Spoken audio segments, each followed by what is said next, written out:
Ketika kita mendapatkan kesulitan, ingatlah terhadap dosa-dosa kita dan silakan untuk segera menghapusnya. Dan silakan beristighfar kepada Allah Subhanahu wa taala sebanyak-banyaknya supaya kesulitan yang kita hadapi segera Allah Subhanahu wa taala ganti dengan berbagai macam kemudahan. Dan yang terakhir, Rasulullah sallallahu alaihi wasallam menyampaikan wa razaqahu min haitsu la yahtasib. Barang siapa yang melazimkan istighfar, menekuni istighfar, Allah Subhanahu wa taala akan memberikan rezeki yang tidak pernah kita sangka sebelumnya. Ini adalah sebuah ilmu untuk kita, bahwasanya ketika kita sering meminta ampun kepada Allah Subhanahu wa taala, maka kita akan diberikan jalan keluar oleh Allah Subhanahu wa taala dari berbagai macam kesulitan. Dan Allah Subhanahu wa taala akan memberikan rezeki yang tidak pernah kita sangka sebelumnya. Mudah-mudahan video ini bisa menjadikan solusi untuk Anda yang mungkin sedang dilanda kesulitan, dilanda dengan banyaknya hutang, kesulitan ekonomi dan lain sebagainya. Silahkan Anda perbanyak saja istighfar, meminta ampun kepada Allah Subhanahu wa taala. Dikarenakan di dalam beberapa hadis yang sudah disampaikan ini merupakan sebuah ilmu untuk kita, bahwasannya ketika kita memperbanyak istighfar, maka Allah Subhanahu wa taala akan memberikan jalan keluar untuk kita. Dan yang lebih harus kita yakini bahwa ini adalah perkataan Rasulullah sallallahu alaihi wasallam, bukan perkataan ustaz, bukan perkataan orang-orang biasa semacam kita. Ini adalah hadis Rasulullah sallallahu alaihi wasallam yang wajib kita imani, dan Rasulullah sallallahu alaihi wasallam tidaklah pernah berbohong satu huruf pun. Nah, jadi ketika kita meyakini hadis ini, kemudian kita memperbanyak istighfar kepada Allah Subhanahu wa taala, maka insya Allah akan memberikan jalan keluar dari berbagai macam kesulitan yang sedang Anda hadapi. Dan ternyata ketika zaman Hasan Al-Basri, seorang ulama yang terkemuka waktu itu, ternyata ada sebuah kisah yang menceritakan tentang keajaiban istighfar ini. Di mana Hasan Al-Basri ini merupakan seorang ulama yang menjadi rujukan untuk menyelesaikan masalah. Kalau untuk di kalangan kita mungkin disebutnya adalah ahli hikmah ya. Mungkin orang lain menilainya adalah orang pintar seperti itu. Sehingga ketika orang memiliki masalah, datanglah ke Hasan Al-Basri minta petunjuk. Masalah apapun, ternyata orang-orang pada waktu itu, pada zaman Hasan Al-Basri, meminta petunjuknya kepada Hasan Al-Basri. Nah, suatu ketika ada seseorang laki-laki yang mencurhatkan, di sini disampaikan wasyaka rajulun, ada seseorang yang mencurhatkan atau mengeluhkan kesulitannya. Yang pertama yaitu mengeluhkan musim pacaklik. Artinya mungkin mengeluhkan, wahai Hasan Al-Basri, wahai ulama, saya ini sekarang sedang dilanda, mungkin ladang saya, panen saya gagal, mungkin tumbuh-tumbuhan saya yang lain semuanya gagal, hingga saya tidak bisa menghidupi kehidupan anak dan istri saya. Apa kata Hasan Al-Basri? Faqala istaghfirillah. Minta ampunlah kepada Allah, beristighfarlah kepada Allah. Ini yang pertama. Kemudian datang lagi tamu yang kedua, meminta lagi petunjuk kepada Hasan Al-Basri. Akan tetapi untuk laki-laki yang kedua, beliau memberikan masalah atau keluhan yang lain. Wasyaka ilaihi akharul faqr, yang lain mengeluhkan tentang kesulitan ekonomi. Wahai Hasan Al-Basri, wahai ulama, saya sekarang sedang dilanda kesulitan ekonomi. Saya sekarang sedang fakir. Apa solusi dari engkau, wahai ulama, untuk menyelesaikan masalah ini? Faqala istaghfirillah. Kemudian Hasan Al-Basri menyampaikan kepada orang tersebut untuk selalu beristighfar kepada Allah Subhanahu wa taala. Minta ampunlah kepada Allah Subhanahu wa taala. Kemudian datang lagi tamu yang ketiga, mungkin ini adalah pasien yang ketiga. Akan tetapi yang ketiga ini mengeluhkan bukan musim paceklik, bukan panennya yang gagal, bukan juga kepakirannya. Akan tetapi beliau yang ketiga ini, pasien yang ketiga ini, wasyaka ilaihi akhar adamul walad. Yang ketiga ini keluhannya adalah sudah lama menikah, sudah lama berumah tangga, akan tetapi sulit untuk mendapatkan keturunan. Apa kata Hasan Al-Basri?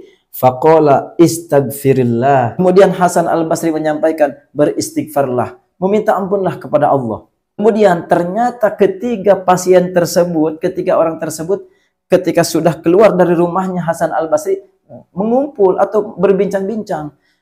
Setelah berbincang-bincang, nah, yang ketiga orang pasien tersebut bertanya, kamu masalahnya apa?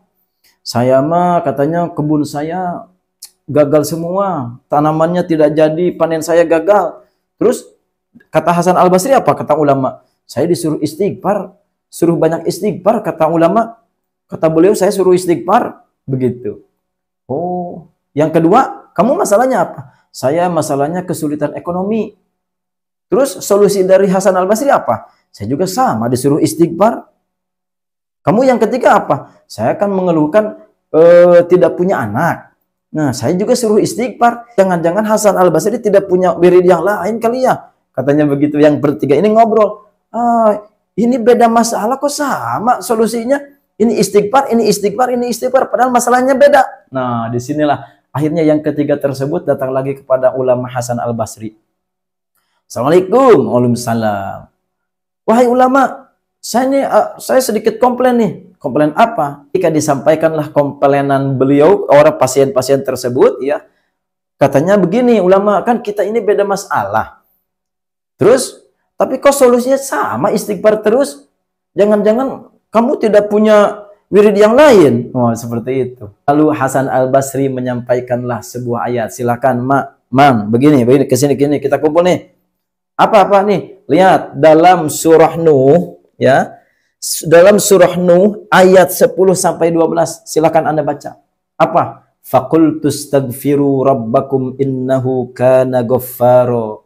Yursilis samaa 'alaikum midrara. Ini adalah solusi untuk yang pertama, engkau yang mungkin panennya gagal terus, tidak datang hujan dan lain sebagainya. Nih, perbanyak istighfar. Wa yumdidkum bi amwal. Nah, ini yang kedua nih. Dalam Al-Quran juga suruh istighfar. Wa yumdidkum bil amwal. Wa yumdidkum bi amwal. Nah, ini untuk yang kedua nih. Yang sedang sulit ekonomi. Yang ingin banyak harta. Kata Al-Quran, perbanyak juga istighfar. Wa yumdidkum bi amwali wa banin. Nah, ini yang ketiga nih. Yang tidak punya anak. Wa banin. Nah, ini juga kata Al-Quran suruh istighfar. Ini surah Nuh.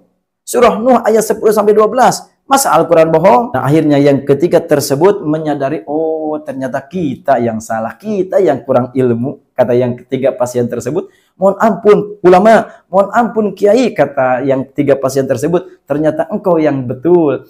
Baiklah kalau begitu saya akan memperbanyak istighfar kepada Allah Subhanahu wa taala, meminta ampun kepada Allah Subhanahu wa taala. Ternyata di dalam kisah ini bisa kita simpulkan bahwasannya istighfar ini sangatlah luar biasa, bisa menyelesaikan berbagai macam masalah dari masalah yang sedang kita hadapi. Mudah-mudahan video kali ini bisa menjadi sebuah solusi bagi Anda yang mungkin sedang dilanda kehidupan yang sangat sulit, dilanda banyaknya hutang, dilanda mungkin Anda tidak memiliki anak. Silakan Anda bisa menjadikan sebuah ilmu ini untuk sebagai permintaan kita kepada Allah Subhanahu wa taala, permohonan ampun kita kepada Allah Subhanahu wa taala, bisa menjadikan solusi kita untuk mendapatkan, mungkin ingin mendapatkan anak, untuk mendapatkan kemudahan rezeki, untuk melancarkan berbagai macam usaha kita. Salah satu jalan keluarnya adalah perbanyak istighfar dan mohon ampun kepada Allah Subhanahu wa taala. Silakan Anda beristighfar kapan saja, di mana saja, asal jangan Anda beristighfar ketika buang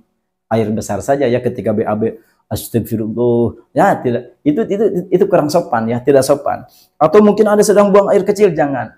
Ketika Anda mungkin sedang duduk terdiam, termenung sendiri, silakan Anda beristighfar. Setelah sholat, silakan Anda perbanyak istighfar. Mungkin Anda sedang mengendarai kendaraan motor atau mobil, silakan Anda beristighfar daripada mungkin nyanyi-nyanyi di jalan, mendengarkan musik mobil Anda. Mungkin Anda ketika bermotor mungkin mendengarkan headset dengan lagu-lagu yang tidak karuan. Silakan Anda mendingan perbanyak istighfar, dikarenakan istighfar ini merupakan solusi, salah satu solusi yang diberikan oleh Rasulullah Sallallahu Alaihi Wasallam untuk menghadapi berbagai macam kesulitan yang sedang kita hadapi. Mudah-mudahan video kali ini bisa bermanfaat dan bisa menjadikan sebuah ilmu untuk kita amalkan. Amin ya Allah ya Rabbal Alamin. Tidak lupa saya doakan bagi Anda yang mungkin sedang dilanda atau diuji dengan berbagai macam kesulitan oleh Allah Subhanahu wa taala, segera Allah Subhanahu wa taala ganti dengan berbagai macam kemudahan dan berbagai macam rezeki yang sangat berkah dari Allah Subhanahu wa taala. Saya cukup sekian, wabillahi taufiq wal hidayah. Wassalamualaikum warahmatullahi wabarakatuh.